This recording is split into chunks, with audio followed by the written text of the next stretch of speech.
It has often been said that it's a pity youth is squandered on the young.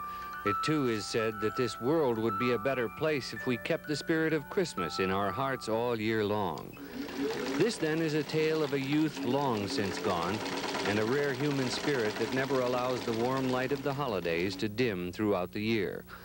For Grace Lawrence, the hustle and bustle of the Christmas season starts as the old year ends and the new year waits in the wings. She's called the stocking lady by those acquainted with her labors. For each year, Grace cuts and sews and decorates well over 1,000 Christmas stockings, which are all distributed to the less fortunate every Christmas. When her old sewing machines aren't busy stitching away on stockings, Grace is busy making little girls' dresses or quilted comforters, which will be given away to needy children or those who must spend their final years in nursing and convalescent homes. Some of the materials are donated, some are collected from friends, but most are purchased with the spare dollars saved by the stocking lady who lives alone in her modest Detroit home. Even on a sultry day in July, Grace Lawrence beams with the glow of Christmases past and future. I had 5 children in the 30s, and they were about a year and a half apart, and we didn't have very much money. In fact, there was times when we just didn't have any money. But my family, my relatives, my husband's relatives and my relatives, they were very good to me, as well as my neighbors. And I thought if there ever came a time that I could repay them, I would. In large measure, Grace Lawrence labors alone on her Christmas mission, but when the holiday nears and there's still work to be done, the stocking lady's daughters are the first ones to come.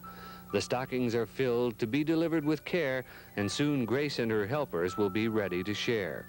Her house is so full of stuffed toys, books, and gifts that she must tend to her needs on several split shifts. But it's Christmas that brings her a smile every day, thoughts of holidays past, days of youth far away. My children never knew that we were hard up at Christmas time because they were luckier than a lot of people that had money because we came from big families. Yeah. While we didn't have the money, my family and my husband's family always raked up money to see that we had a good Christmas. Always managed the Always season. managed, yeah.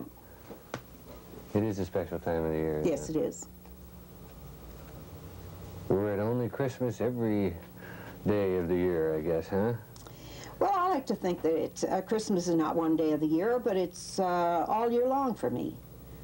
Because I talk to these youngsters, and of course when I'm making them dresses, I tell them to stay out in the mud and they better behave themselves, or when I get them in the house, why, things will be changed. But other than that, why, it's fun.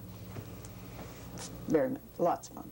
Is that a happy tear on your cheek? Yep. Are you happy? Sure I am. Her painstaking work done for still another season, and a tear soon dried, it was time to make holiday memories for others. 1,500 stockings, 250 dresses, boxes of lotions, brushes, books, crayons, combs, candies, and cuddlies, all packed into wagons to delight children from Detroit to Mount Clemens. On this day, the stocking lady's labor of love is delivered to the handicapped children of the Macomb Intermediate School District. Where there's a need, Grace Lawrence tries hard to fill it. The stockings will be filled after Grace has left. Her Christmas delivery done, she rarely ever sees the smiles that she leaves behind, a symphony of happiness that her ears never hear.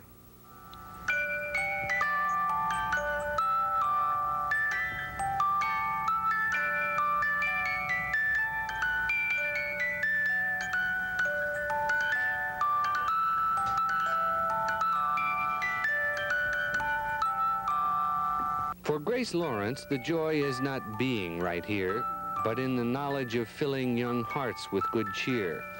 You're a gift to us all, without fear I can say, for who else is among us who lives Christmas each day? Merry Christmas, Mrs. Santa Claus.